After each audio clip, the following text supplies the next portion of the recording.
Madam, आज महिला दिवस है, तो आप अपना परिचय देते हुए महिला दिवस पर आप क्या कहना चाह रही हैं? हाँ, मैं नीना चतुर्वेदी, प्राचार्य जेपी विद्या मंदिर सिटी कैंपस अनूप शहर। मैं अपने इस पूरे विद्यालय और अपनी पर्सनल अपनी तरफ से आज की तारीख पर सारी महिलाओं को महिला दिवस की हार्दिक शुभकामनाएं देती हूँ।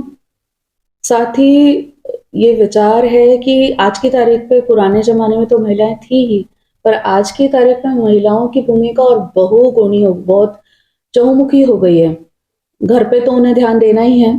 जैसे हम सभी औरतें घर पे सुबह-सुबह काम-वाम करके जल्दीबाजी में निकलती हैं और फिर यहाँ पर भी आकर और ख़ासकर मैंने पर्सनली देखा है कि लेडीज़ जो यहाँ काम कर रही हैं, वो पूरी तन्मयता से, पूरी शिद्दत के साथ काम कर रही हैं।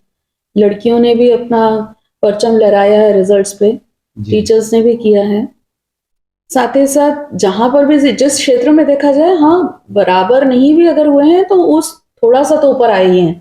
जो पहले का सिनेरियोज़ था अ, देश में या जो बोला जाए कि स्वतंत्रता के पहले का था, जी। उससे काफ़ी फ़र्क आया है। और आज की तारीख पे हर एक क्षेत्र में राजनीति हो, चाहे शिक्षा हो, चाहे डॉक्टरी हो, मेडिकल साइंसेज़ हो, आयुर्वेद में भी खासकर, हर जगह वो अपना परचम लहरा रहे हैं और साथ में अ, आने की कोशिश कर रहे हैं। पर हर चीज़ के आगे इंटेलिजेंस ही हो जाए, हर चीज़ हो, पर मेरा मानना ये है कि एक भूमिका घर में जो होती है वो सबसे ज़्यादा इम्पोर्टेंट होती है। चाहे हम कितने भी बन जाएँ, प्रधानमंत्री भी बन जाएँ, पर घर पे जो अपने बच्चों को देखना है, वो हमारी प्रायोरिटी होनी चाहिए, आज भी होनी चाहिए। घर में माता-पिता, बाल-बच्चों और परिवार को देखना पहली प्रायोरिटी होनी चाहिए। अच्छा मैडम, महिलाओं को आगे बढ़ने के लिए चुनौतियों का सामना करना पड़ता है। जी। चुनौतियों से निपटने के लिए क्या करना चाहिए महिलाओं के लिए? सीधापन सीधी-सी बात है। अगर आप अपने काम में ठीक हैं, तो फिर कोई इतनी सारी परेशानियाँ नहीं आती। समय से जाएँ, समय से आएँ, समय का ध्यान रखें और अपना काम तन्मयता से करें। तो जहाँ पर भी आप हैं, जहाँ आपने सही से काम किया तो ईश्वर भी आपका साथ देता है और सारे लोग फिर आपके हो ही जाते हैं। तो मेरा मानना है कि ये सब स्थितियाँ जो होती हैं कभी-कभी ये अ, बनाई गई होती हैं, पर अगर आप ठीक से चल रहे हैं तो वो कम हो जाती हैं। फिर कभी-कभी कानून का सहारा लेना पड़ता है अगर आगे कुछ ना हुआ तो। जी। मैडम, आप अपना नाम और परिचय बतलाएंगे? मेरा नाम डॉक्टर प्रियंका झा है। मैं यहाँ पे assistant professor of physics department में जेपी यूनिवर्सिटी अनूप शहर में। तो मैडम, क्या हमारे देश में महिला सुरक्षित हैं? महिला सुरक्षा का एक ऐसा पेचीदा मुद्दा है जिसमें आज की डेट में अगर आप न्यूज़ देखने जाओगे तो आपको रोज कोई ना कोई दुर्घटना नजर आ ही जाएगी जो महिला के साथ हो रही है।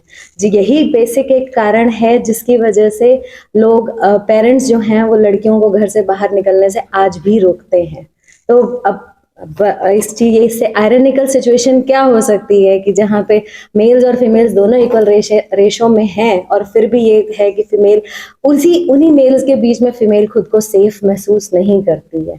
गलती कहाँ पर है ये ढूंढने की इसी चक्कर में ही हमारे को आज पेरेंट्स जो हैं हमारे घर से बाहर नहीं निकलने देते इसी सुरक्षा की चलते। बट ये सुरक्षा हमारी गवर्नमेंट इसके लिए जितना भी कर ले, पुलिस जितना भी कर ले, जब तक इंसान के अंदर का जानवर नहीं खत्म होगा तब तक महिला की सुरक्षा फिजिबल नहीं है। मैडम, आप अपना नाम बताएंगे और परिचय बतलाएंगे? मेरा नाम डॉक्टर चेतना शर्मा है। मैं assistant professor in mathematics department JP university Anupshahr से हूँ। तो मैडम, इस समय पर हमारे देश की महिलाओं ने क्या योगदान दिया है राष्ट्र के निर्माण में? राष्ट्र के निर्माण में हमारे देश की महिलाओं का सर्वोपरि योगदान है। एक महिला ऐसी कड़ी होती है कि जो एक परिवार से आती है और दूसरे परिवार को पालती है। वो अपनी रिस्पॉन्सिबिलिटी को निभाना अगर किसी को सीखना है तो वो एक महिला से ही सीख सकता है कि वो अपने जहाँ जन्म लेती है, जहाँ रहती है, जहाँ खेलती है, उसको छोड़ के एक दूसरे परिवार को अपना बना लेती है और उसको पीढ़ी दर पीढ़ी आगे चलाती है।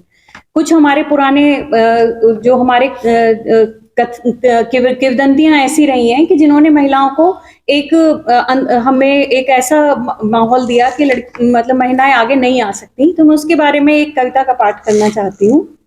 नारी तुम केवल श्रद्धा हो ये कहने वाले चले गए, नारी तुम केवल श्रद्धा हो ये कहने वाले चले गए, और इस पंक्ति के एवज में बस वर्षों तक हम चले गए। हमें देवी बना के रख दिया गया, लेकिन जो शक्ति है देवी की, देवी अगर हम हैं तो हमसे पूजने के लिए नहीं है, हमारी शक्तियां भी हैं, वो शक्तियां हमसे छीन ली गई। इस पंक्ति के एवज में बस वर्षों तक हम चले गए, तुम सह जाओ तुम धरती हो, तुम बिछ जाओ तुम जाया हो, तुम भूख मिटाओ माता हो, संतति संभालो माया हो। रेस्पॉन्सिबिलिटी सारी हमारी, लेकिन सब कुछ जो उनका है वो उनका है।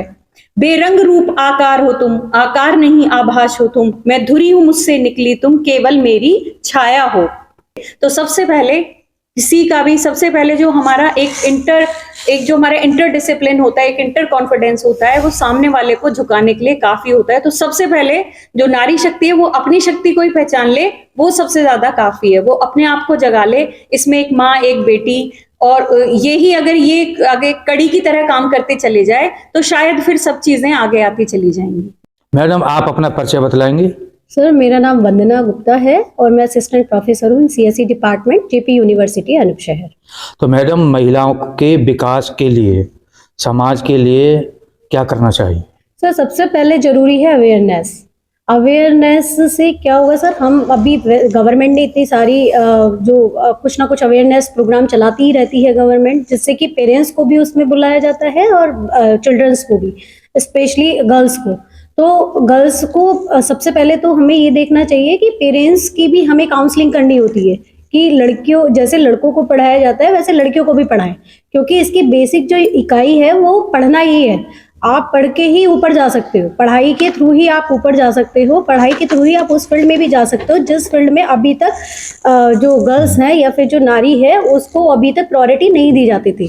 पर अभी आप अगर एक छोटा सा एग्जाम्पल आप एयरलाइंस का ही देखें तो एयरलाइंस में अभी तक प्रायोरिटी दी जाती थी वैसे कि वही एयरलाइंस में आगे बढ़े, वही करते। लेकिन अभी आप आज के डेट में देखिए एयरलाइंस में ज़्यादातर नंबर महिलाओं का ही है। आप एटीसी में देख लीजिए, एयरपोर्ट अथॉरिटी कंट्रोल में देख लीजिए, आप और भी बहुत सारी यूनिट हैं जहाँ महिलाएं आगे जा रही हैं। और इवन कुछ कंपनीज ने जो एमएनसीज हैं उन्होंने तो अभी ये रूल भी लगा दिया है कि जितना आपका मेंस का कंट्रीब्यूशन होगा उस पर्टिकुलर कंपनी में उतना ही वुमेन्स भी होनी चाहिए। तो पर्टिकुलर वो जो हायरिंग कर रही है वो वुमेन्स के लिए भी कर रही है, उतनी ही हायरिंग।